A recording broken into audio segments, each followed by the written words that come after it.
Live from our Boston headquarters, this is Cybba on Display. In-depth conversations on marketing tips, trends, and strategies. Here's your host, Derek Sullivan.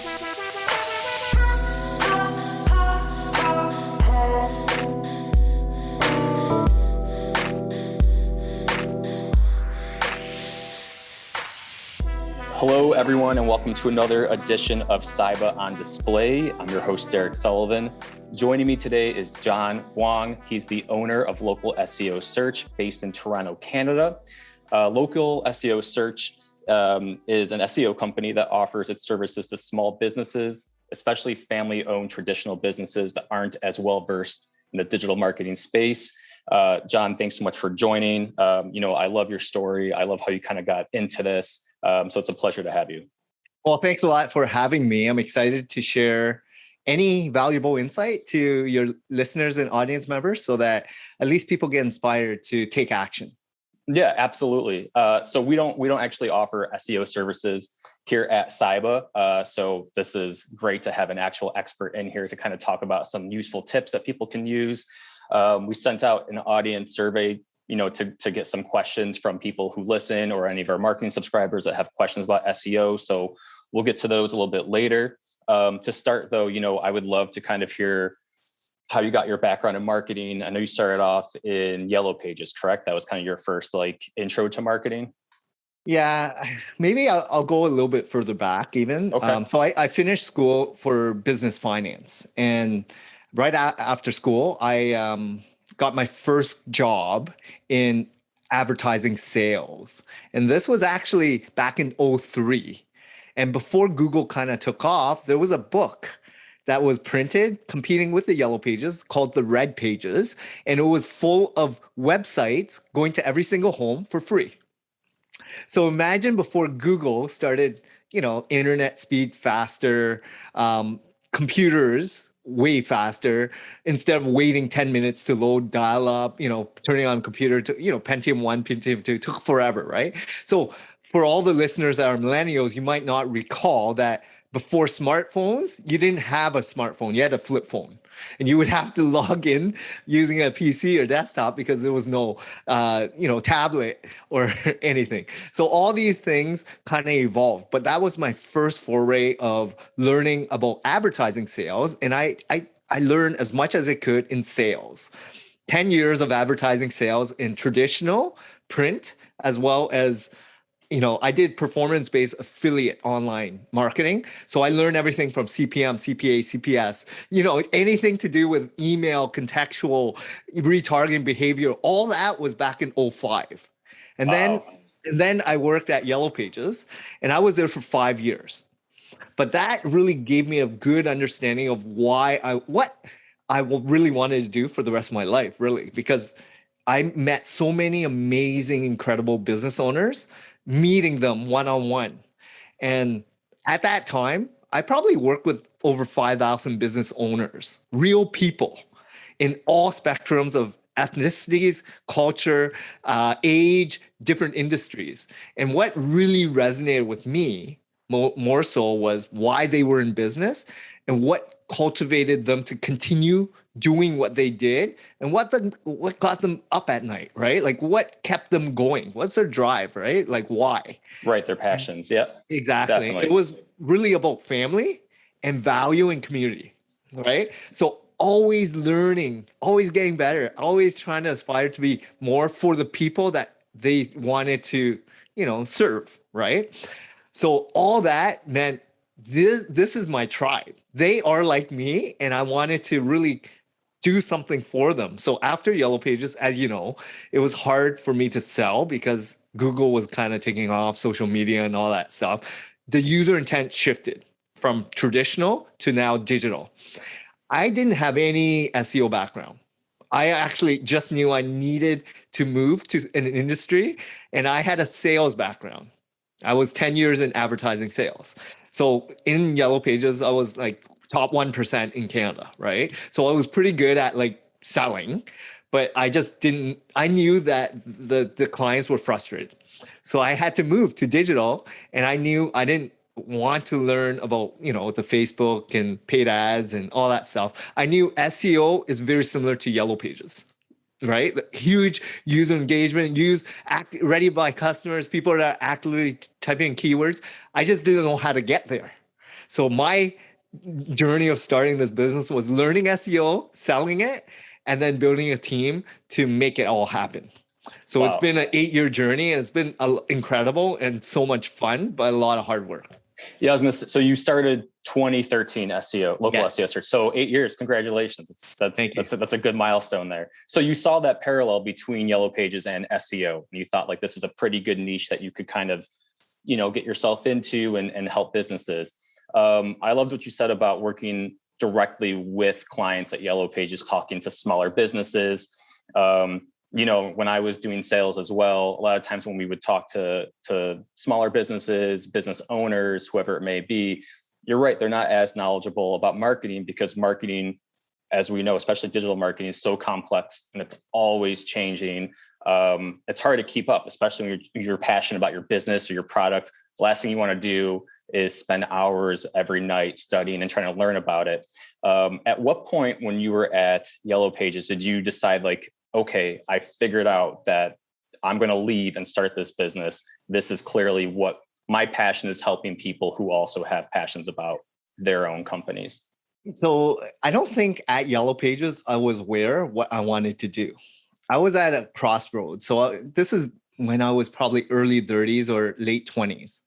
So 10 years of working and establishing myself in my career to then kind of go through this huge pivotal point in my life. So lifespan of someone that's been doing it for 10 years, I was recently just got married, bought a place, moved in with my wife, and I left Yellow Pages. So I left a stable 6-figure income job to try something. And I had support from my wife.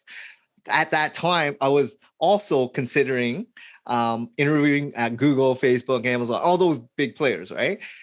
But I knew it was corporate. I either wanted to do that again or try something and see what comes out of it. And I had complete support from my wife. And that's what drove me to do something. I had no business in SEO, no knowledge. I just knew that if I'm going to do it, it was a good time for me in terms of my lifespan to try something. It had support. And therefore, I was committed to really give it all, spend a lot of time. I had no children at that time. I really, in terms of like dedication, I put in a lot of time and effort in terms of reading, going to communities, going to conferences, learning as much as I can, reading blogs, but then doing. I was very much an action taker. So I was strong in sales. So sales was not a problem. I was out there getting companies to pay me. I just didn't know how to do the work. So I was selling a dream, really. But that actually got me started, right? Because I knew I had a business when people were willing to pay me. Yeah, I was going to say those first few months, maybe even year, must have been pretty scary, especially since you were saying you started those, very those stages of your life with marriage, buying a house, and then although I'm sure it's very appealing to go in the corporate world to kind of do your own thing and shift away from that, I would imagine it's pretty scary. A lot of business owners I talk to, I feel like all kind of get their start in sales. I feel like you kind of need to have that sales engine to really grow, right? You have to kind of be hungry. You have to be a shark. You got to go out there, be okay with rejection, and constantly try to source new business.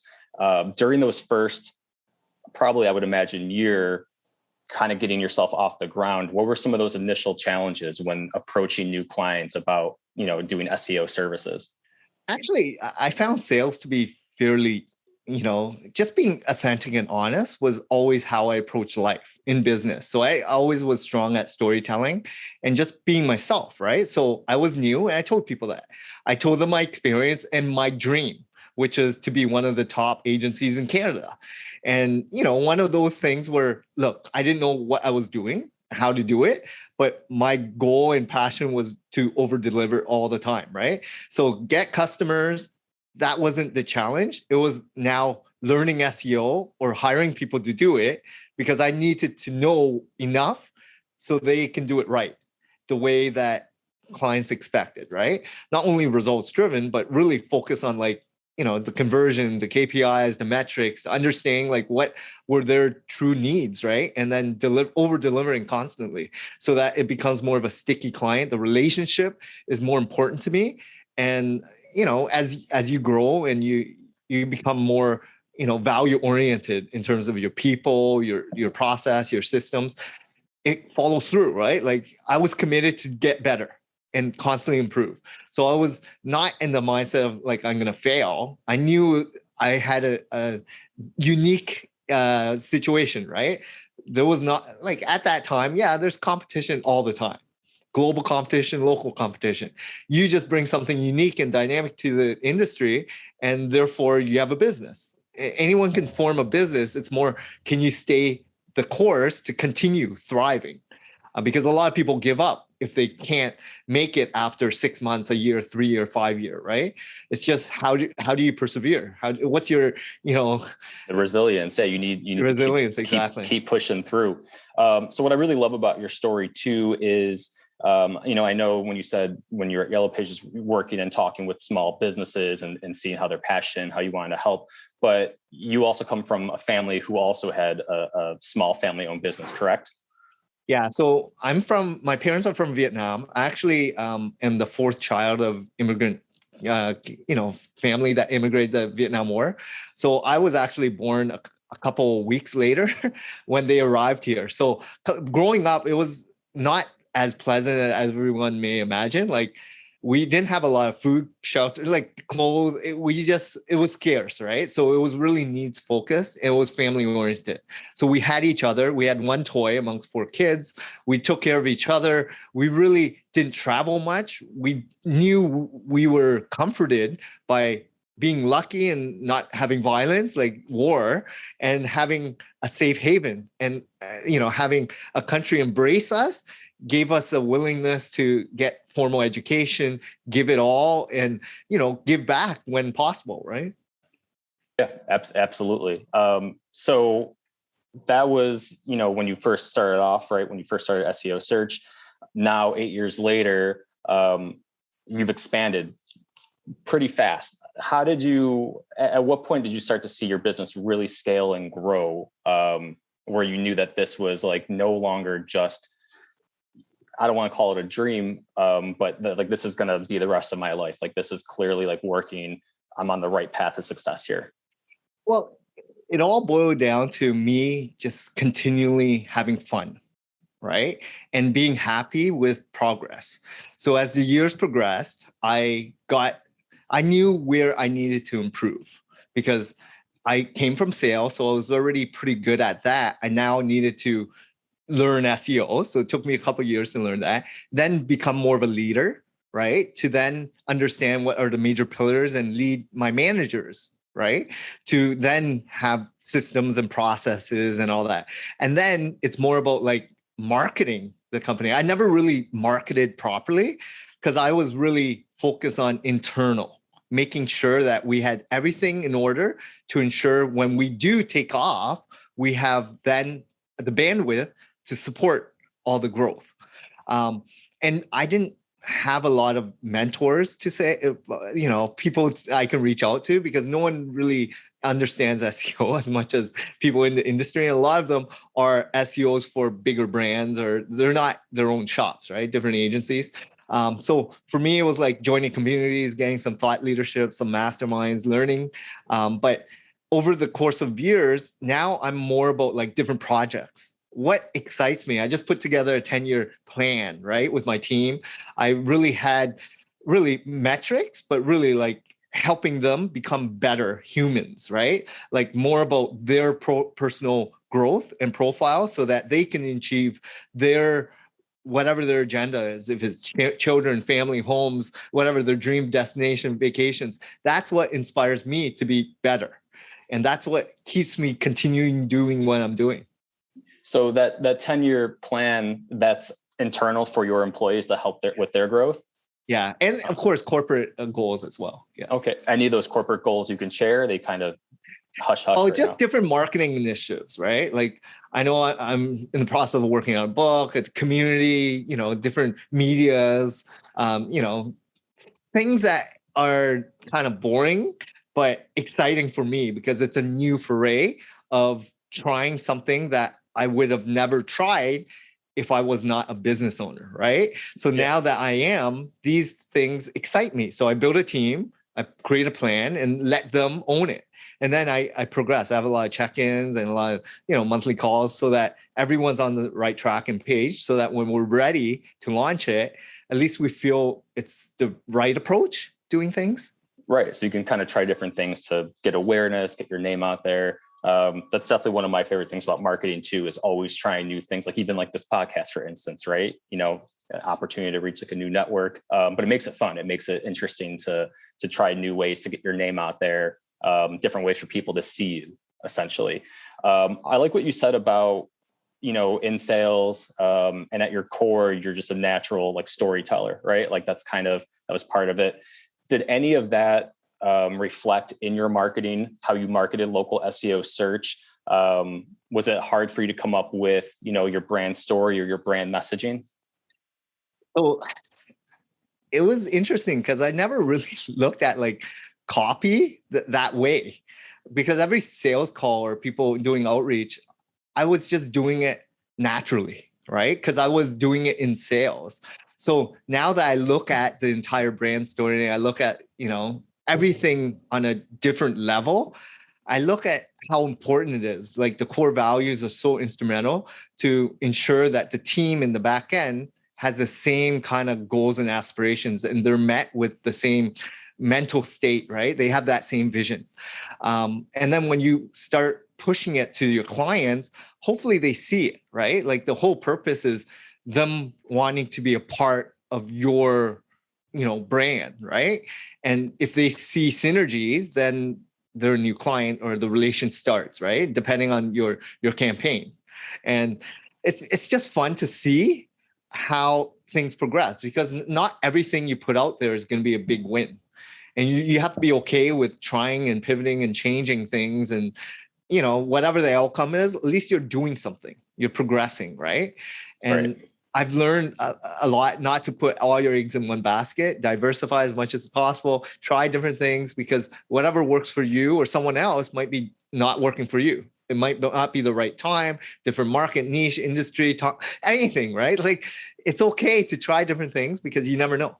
Yeah, absolutely. I very much agree with that. And that's why I think as a business owner, you almost need that sales gene, because you're just so used to getting rejected. You're getting used to being told no. And when you can face rejection, not only by people, but by your own ideas, it just makes you stronger, right? It's just always trial and error, trying new things out. They may work, they may not, but it's really about getting that idea to execution and then to results is really, the process. Yeah, like rejection from, I used to do telemarketing. I used to do door to door. I me used too. to do everything that was the hardest thing out there. Yeah. Because that really created your, strength in terms of rejection, right? Like how you handle it. How does it really impact your life when someone says no? Do you brush it off, or does it really sink in?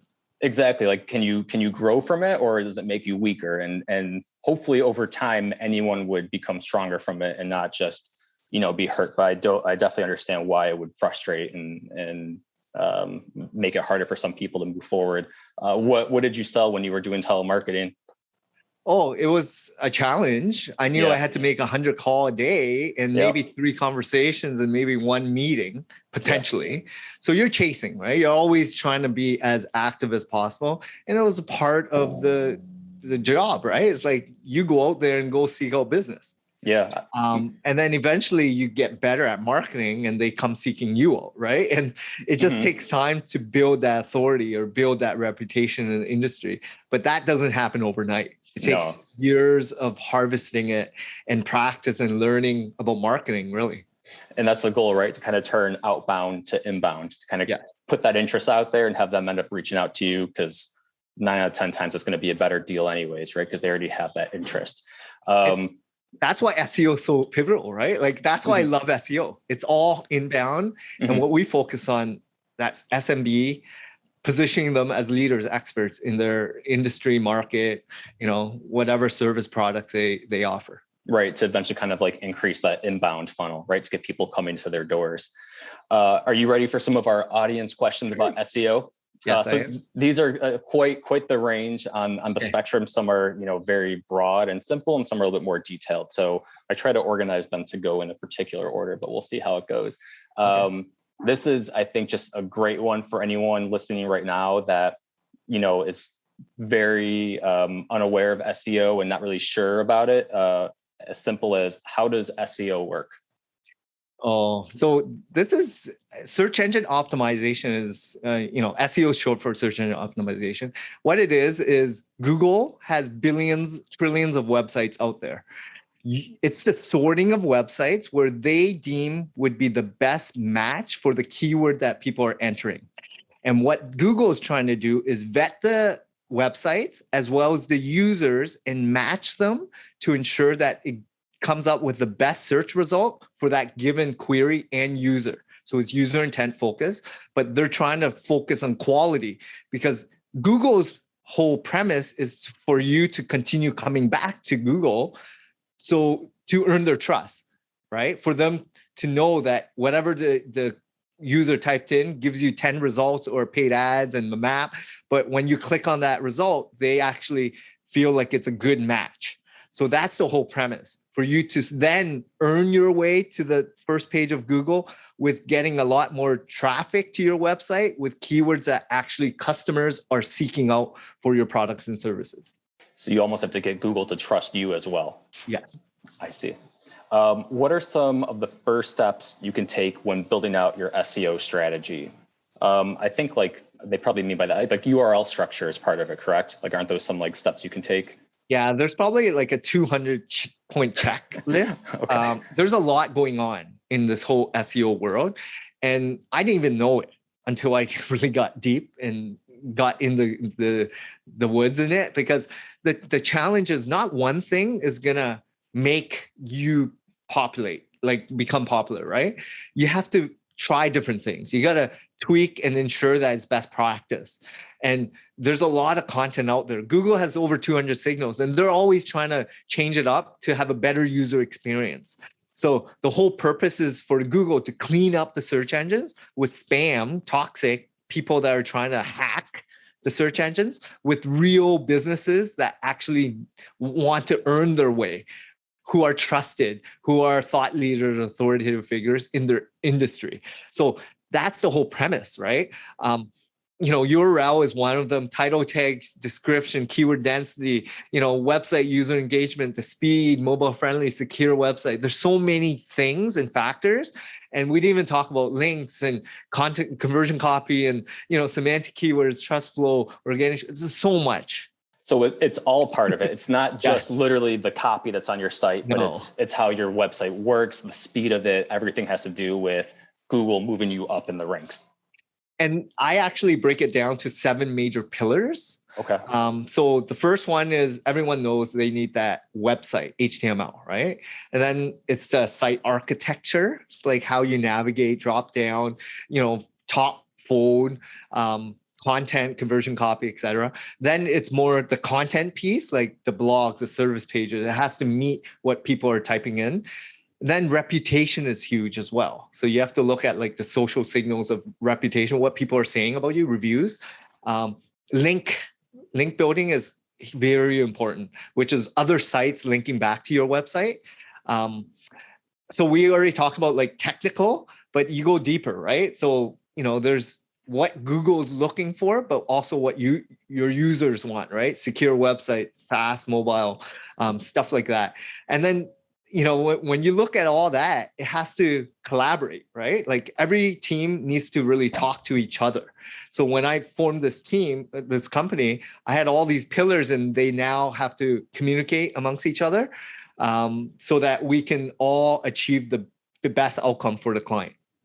So do you silo those different pillars in your own company, as in there's a department that kind of works just on the text? I see. Yeah. Okay. So they're experts in their own right, like developers or content creators or SEO strategists or, graphic designers, social media people. All these people are experts with 5+ years to really understand it so well that they can all, communicate on the same level to achieve the outcome for clients. Wow. So it's essentially what you would recommend to a client, what they need on their website. You are reflecting that physically in your staff at your company, Yes. that's what it is to run your own company. Yeah. Very interesting. This one might be a little vague, and there's no follow-up, but they're asking, how long does it take to rank on Google? So I get this question a couple times a day, at least. I've seen clients rank in less than a month, and I've seen clients rank in 3+ years. It's based on the keywords, based on competition, based on a lot of factors on your benchmark, what's going on in the industry, and what needs to be done. Your budget, a lot, right? There's so many factors. So you can't really quote someone and give them a time. All we know is there's a lot of low-hanging fruit that we can go after to generate some leads and traction. Then there's the hyper-competitive ones that are more broad focused, right? That you want to become known as the go-to personal injury lawyer in a big city. Well, that's a little bit more hyper-competitive because there's a lot of personal injury lawyers that have been spending a lot of money in SEO for many, many years, right? If you're just starting a practice or just getting into SEO, you need to compete with those people. Yeah, I that makes sense to me. So it really depends on nothing, essentially. Like it really just, it's so case by case to determine how that would work. Yes. This person's asking, how can I find the keywords that people are searching for to find businesses like mine? Yeah. So I always start off with learning a little bit about their business. They know it better than anyone else. They should know it anyways, better than anyone else. If they've been in business for 3-5 years, right? They know what services and what keywords that people are probably going to type in. They probably know their competitors as well. Google actually has a lot of information, right? You can set your Google Search Console, it gives you some data on keywords. There's tools out there like we use keywordtool.io, we use Ahrefs, SEMrush, Uber Suggest. All these are great keyword tools. Even Google AdWord Manager, right? Like there's all these keyword tools out there. Even when you type in a keyword, it auto suggests on Google what are the most popular terms based on the query. So look at that. So there's a lot of auto suggest. They just don't tell you the keyword volume. So you don't know how many people are actually typing in it. So these paid tools give you a little bit more insight, but you don't even know if the people who are typing in are convertible traffic either. And that's what you want, right? You want people who are typing in that will take action, like call you, fill out the form, or purchase that product and service. So it takes time. It takes a lot of practice to figure out throughout that buyer journey. There's informational content, there's transactional, navigational content. There's different pieces of content people are going to type in with different terms. So you got to figure out what terms you want to appear for and take them through that whole journey to then interact with you and transact with you. I see. So is there a way other than just time and trial to be able to narrow down those keywords to the ones that do convert? Or is that just, again, process? It takes time to learn what works and what doesn't. Because if you're in the business and you're just starting off, the terms that you think are going to work might be different than your competitors that are working right now. Right? Which are different than the global competitors that is working, right? We don't there's no magic sauce for this, right? Just like any paid ads, right? Like you don't know what hook, what are the images and what's the call to action that will really transact, right? Is it free? Is it, giving stuff away? Yeah, but are they the quality of clients that you want to go after? You look at your type of clients that you want, and then profile them, figure out what kind of trigger keywords that they would type in. And then that's where I would create content pieces for the profile of your ideal type of client. Yeah. So it's just constantly testing, almost like anything in marketing, right? You have to constantly just test and refine and refine and refine. This person's asking, why does organic traffic drop over time? I've seen a decrease in my traffic over the past couple of years. It's not a set it or forget it thing. A lot of people believe that you do it once, you put some meta tags, you hire an SEO consultant, they do some cleaning, fixing your errors. Well, it's an ongoing search engine that's always refining and trying to improve the search results for you and your customers and your prospects. So if you look at it, if you are stagnant, you built a website and you left it, well, there's competitors that are knocking on your doors constantly. There's competitors that are always trying to improve and get better and become authority. If you're not constantly investing in quality content, quality backlinks, quality PR, like constantly getting better, improving your business, there's someone that's going to be pushing above you and pushing you down. So you got to continually, add value to your website and, Google really. So for a business owner or someone that is attempting to do all their SEO efforts on their own, right, without any outside hires, would the best practice for that be literally like every day you should be looking at how you can update your content, those links, to make sure that you are staying above, competitors in the same space as yourself? I wouldn't say every day because you probably don't have time and bandwidth for that. Look at what your competitors are doing, how frequent they're going to be publishing content, and then finding the gaps, looking at what makes you unique and different, and answering questions that your customers want answered. It's not rocket science because there's problems that people have. They want to find you as a provider for their solution so that you can exchange money for that, right? So when you answer it and you position yourself as a leader that they trust, then you're adding value into someone's life. So the more you understand your competitors and how you can differentiate, then produce content in different forms, not just written. Images is a type of content. There's also audio and video. So understand who your type of clients are and produce content that they expect and want to absorb. I see. So I actually have a question about that too, because I've heard SEO with images, but I'm kind of confused by that concept. So how does that work? Did you just put tags on the images, or how does that help your ranking? Yeah. So when you create content on your website, you can put it on a blog, right? You can embed a video or audio or image or written, right?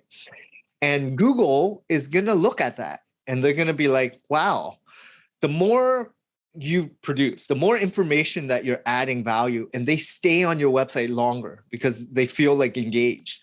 So they're always constantly looking at what's going on your website to then rank you a little bit. There's all these factors, right? So if you look at video production, yes, you're going to invest a lot of time creating script, content, production, videographer. But when people stay on that website and watch an entire video of 5 minutes or 10 minutes, that's much longer than someone reading a blog that's maybe is going to take 30 seconds. So engagement is a huge factor.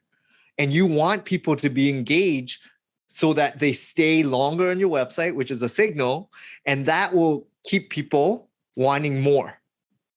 So content really is king here.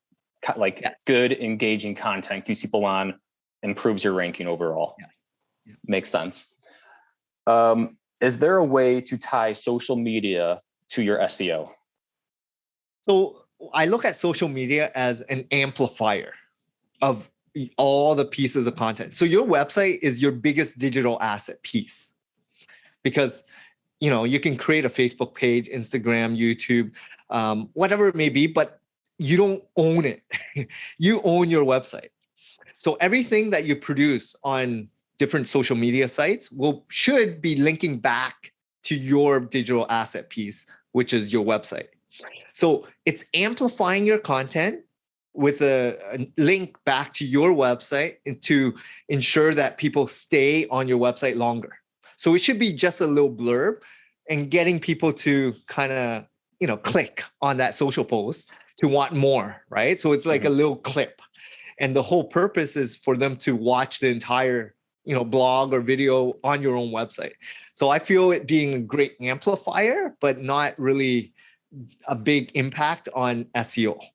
I see. So a goal then when creating your social media content is to kind of give just a little sample in the hopes that people will return to your page to finish the content that you've produced. Exactly, just a little blurb. Right, kind of like bait, trying to get people in. Yeah. I see. Because attention span, right? Social media, there's so many feeds all the time. Instagram, Twitter, whatever, Facebook.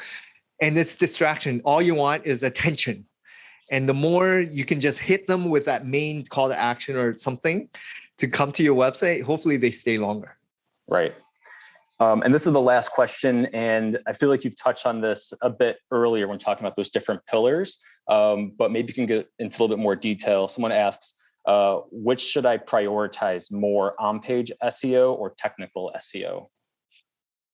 Okay, so it all depends on your situation, right? When we take on a client, we benchmark them. We know we have a strategy in place to figure out what needs to be done to move the needle. So we look at what are the biggest impact pillars that will move the needle based on what you have done, based on what your competitors have done, right? So these are all things you have to look at. And so it's all situational. So on page is important, title tags, description, H1, H2, some schema markup, etc. But then if you need technical, then that's the speed. That's security. Get rid of all the plugins, making sure that it's all user engagement, UX, and making sure it's navigational. It's easy, right? For people to follow through in sequence of staying engaged on throughout your entire website. But these are skill sets completely different, right? And if you're good at development, you might not be good at like the content piece, the optimization of like on page, which is different than creating content as well, which is different than link building. And I feel link building is still the number one priority for a lot of SEO campaigns, but you need the foundation done properly first, technical on page, and then you look at like amplifying it. I see. Is there anywhere that someone can get more resources on link building to kind of, if they're doing this again on their own, to help improve? Yeah, like Ahrefs is a great tool. SEMrush is a great tool. And these tools give you insight on, the value of links, right? Like how do you detect if it's a specific vertical, it has traffic, it has trust flow, it has domain authority, it has organic traffic. And once you understand, it's a whole industry, link building. And if you look at the basics of what link building is, it's really just a relationship with another website, just like how you have a bricks and mortar store. When people used to say, I only get all my business through referrals and word of mouth, it's exactly the same thing. Online, it's through other websites referring you, right? They have a link back to you, but you need to build that relationship with them in order for you to earn that link, which means you either have to know the owner or you give them something, which is usually a content piece, right? That's what is all earned, but that takes years to build relationships. And that's why it's so hard to build a proper link building campaign without experts that do this on a regular basis. I see. Yeah, that makes a lot of sense. So it's really about getting on those lists, those like top 10, whatever this may product to be, that kind of gets them back on. Whatever it is, it's building the relationships with the site owners. Right. That's it for our audience questions here. Obviously, thank you again so much for your insights. I think that kind of wraps it up. I would love, just some final thoughts. The floor is yours. If you have anything you want to promote, plug, it's all yours. Yeah, like digital marketing is a lot of fun for people that love it. I know yourself, Derek, we're in it for a certain reason. We actually enjoy the thrill to help businesses succeed, right? And there's experts in every form, every matter out there, from lawyers to dentists to plumbers to roofers. Well, we actually enjoy digital marketing. I enjoy SEO. So find someone that actually enjoys it, save yourself stress from trying to do it yourself, because you're going to go through this rabbit hole of frustration. You're going to spend a lot of time not knowing what's working and what's not. You hire people that know what they're doing so that you shrink time. They're experts for a reason. So vet them. Make sure you go through and check them out, get some references, but have fun along the way, right? Like this whole journey of business ownership is not for everyone. But you need to ensure that whatever you do because you love doing it. So if SEO and marketing is what you love doing, keep doing it. But if you're frustrated and you'd rather take care of your business and not worry about it, hire someone that loves what they're doing and take it from there. Yeah, bring other people's passions into your own passion. Yeah, Exactly. I love that. So I will link everything in our YouTube caption below, as well as our blog post. The site is localseosearch.ca. If you are in Canada, which I know some of our subscribers are, definitely check out, John's site. John, thanks again so much for joining us today. It was a pleasure chatting. Well, thanks a lot. And if anyone else has any questions, don't hesitate to reach out. I'm here to answer any SEO related questions or sales. Right. And I'll drop all your personal too. I believe you have a Twitter, but I got to double check, but I'll drop anything else. People can reach out directly to you and network Perfect. as well. Thanks, John. Appreciate it. Thanks a lot, Derek. Okay. Bye. Bye.